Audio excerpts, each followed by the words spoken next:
नमस्कार मित्रों, आज मैं जन्माष्टमी के त्योहार के बारे में कुछ बात करने जाने वाला हूँ।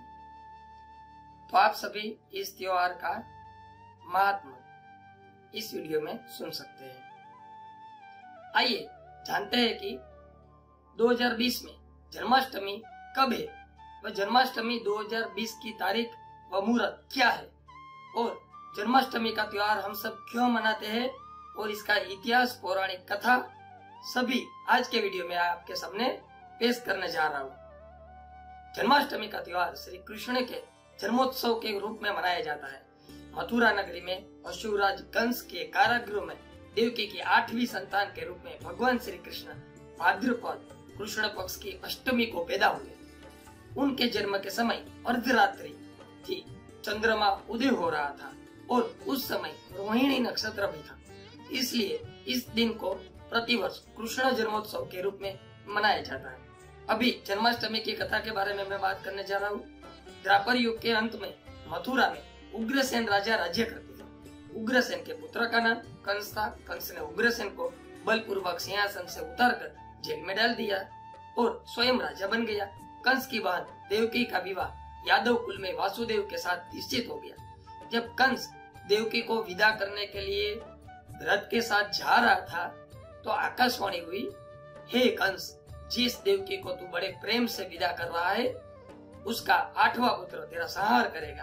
आकाशवाणी की बात सुनकर कंस क्रोध में भरकर देवकी को मारने के लिए तैयार हो गया। उसने सोचा न देवकी होगी न उसका कोई पुत्र होगा। वसुदेव जी ने कंस को समझाया कि तुम्हें देवकी से तो कोई भय नहीं है, देवकी की 8वीं संतान से भय है, इसलिए मैं इसकी 8वीं संतान को तुम्हें सौंप दूंगा। कंस ने वासुदेव जी की बात स्वीकार कर ली और वासुदेव देवकी को कारागार में बंद कर दिया।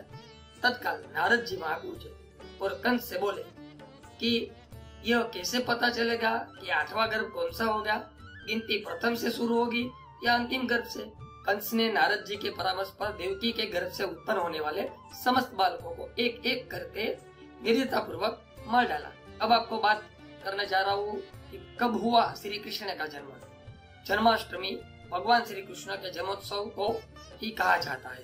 पौराणिक ग्रंथों के मतानुसार श्री कृष्ण का जन्म भाद्रपद मास के कृष्ण पक्ष की अष्टमी को रोहिणी नक्षत्र में मध्य रात्रि के समय हुआ था।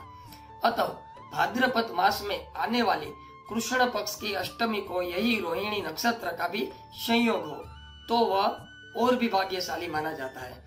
इसे जन्माष्टमी के साथ साथ जयंती के रूप में भी मनाया जाता है। उनके जन्म लेते ही जेल की कोठरी में प्रकाश फैल गया। वासुदेव और देवकी के सामने शंख, चक्र, गदा एवं पद्मधारी चतुर्भुज भगवान ने अपना रूप प्रकट कर दिया और कहा, अब मैं बालक का रूप धारण करता हूँ, तुम मुझे तत्काल गोकुल में नंद के यहाँ पहुँचा दो और उनकी अभी अभी जन्मी कन्या को लेकर कंस को सौंप दो। वासुदेव जी ने वैसा ही किया और उस कन्या को लेकर कंस को सौंप दिया। कंस ने जब उस कन्या को मारना चाहा तो वह कंस के हाथ से छूटकर आकाश में उड़ गई और देवी रूप धारण कर बोली कि मुझे मारने से क्या लाभ है, तेरा शत्रु तो गोकुल पहुंच चुका है। यह दृश्य देखकर कंस व्याकुल हो गया। कंस ने श्री कृष्ण को मारने के लिए अनेक दैत्य भेजे। श्री कृष्ण जी ने अपनी अलौकिक माया से सारे दैत्यों को मार डाला। बड़े होने पर कंस को मारकर उग्रसेन को राजगादी पर बैठाया। इस बार भी 2 दिन मनेगी श्री कृष्ण जन्माष्टमी, लेकिन इस तारीख को है श्रेष्ठ मुहूर्त। क्या है बात, आगे सुनिए। पूर्णिमा के बाद भादो का महीना लग गया है। भादो के महीने की षष्ठी को बलराम और अष्टमी को रोहिणी नक्षत्र में श्री कृष्ण का जन्म हुआ था। इस माह में भगवान विष्णु की खास पूजा करनी चाहिए। इस दिन पूरे दिन सर्वार्थ सिद्धि योग है।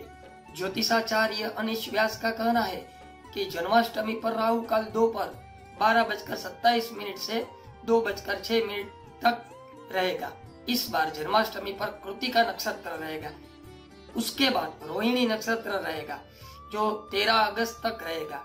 पूजा का शुभ समय रात 12:05 से लेकर 12:37 तक है।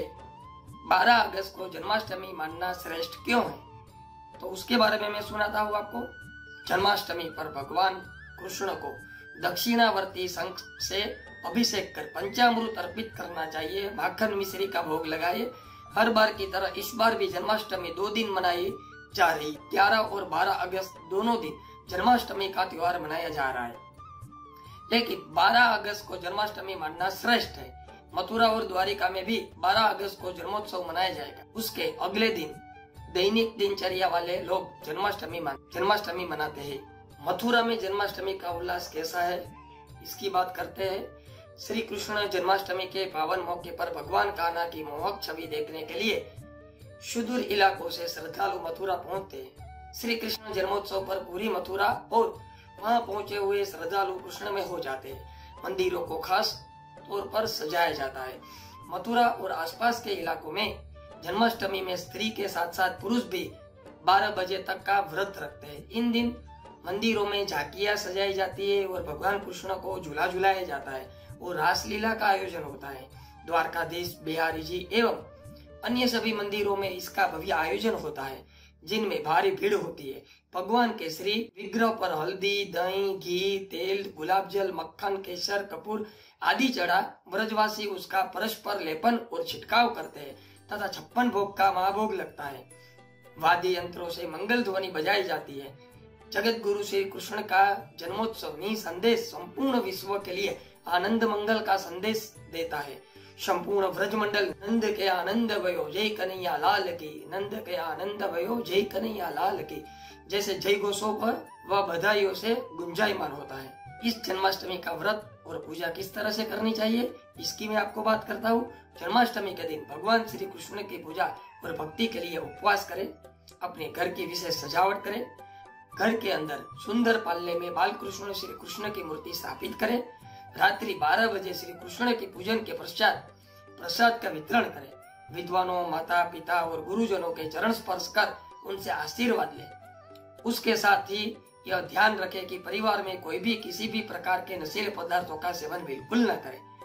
इस दिन के लिए आप अपने घर को सजा सकते हैं। देवताओं में भगवान श्री कृष्ण विष्णु के अकेले ऐसे अवतार है जिनके जीवन के हर पड़ाव के अलग रंग दिखाई देते हैं। उनका बचपन लीलाओं से भरा पड़ा है। उसकी जवानी रास लीलाओं की कहानी कहती है। एक राजा और मित्र के रूप में वे भगवत भक्त और गरीबों के दुख हर्ता बनते हैं, तो युद्ध में कुशल नीतिज्ञ। महाभारत में गीता के उपदेश से कर्तव्य निष्ठा का जो पाठ भगवान श्री कृष्ण ने पढ़ाया है, आज भी उसका अध्ययन करने पर हर बार नए अर्थ निकल कर सामने आते हैं। भगवान श्री कृष्ण के जन्म लेने से लेकर उनकी मृत्यु तक अनेक रोमांचक कहानियां हैं। इन्हीं श्री कृष्ण के जन्मदिन को हिंदू धर्म में आस्था रखने वाले और भगवान श्री कृष्ण को अपना आराध्य मानने वाले जन्माष्टमी के रूप में मनाते हैं। इस दिन भगवान श्री कृष्ण की कृपा पाने के लिए भक्तजन उपवास रखते हैं और श्री कृष्ण की पूजा अर्चना करते हैं। जन्माष्टमी व्रत की पूजन विधि। इस व्रत में अष्टमी के उपवास से पूजन और नवमी के पारणा से व्रत की पूर्ति होती है। इस व्रत को करने वाले को चाहिए कि व्रत से एक दिन पूर्व सप्तमी को हल्का तथा सात्विक भोजन करे। रात्रि को स्त्री संग से वंचित रहे और सभी ओर से मन और इंद्रियों को काबू में रखे। उपवास वाले दिन प्रातः स्नानादि से निवृत्त होकर सभी देवताओं को नमस्कार करके पूर्व या उत्तर को मुख करके बैठे। हाथ में जल, फल और पुष्प लेकर संकल्प करके मध्याह्न के समय काले तिलों के जल से स्नान, सुंदर बिछोना बिछाकर उस पर शुभ कलश स्थापित करें। साथ ही भगवान श्री कृष्ण जी, माता देवकी जी की मूर्ति या सुंदर चित्र की स्थापना करें। पूजन में देवकी, वासुदेव, बलदेव, नंद, यशोदा और लक्ष्मी जी इन सब का नाम क्रमशः लेते हुए विधिवत पूजन करें। यह व्रत रात्रि 12 बजे के बाद ही खोला जाता है। इस व्रत में अनाज का उपयोग नहीं किया जाता। फलहार के रूप में कुट्टू के आटे की पकौड़ी, मावे की बर्फी और सिंघाड़े के आटे का हलवा बनाया जाता है। जन्माष्टमी का क्या महत्व है, तो ये मैं आपको समझाता हूँ।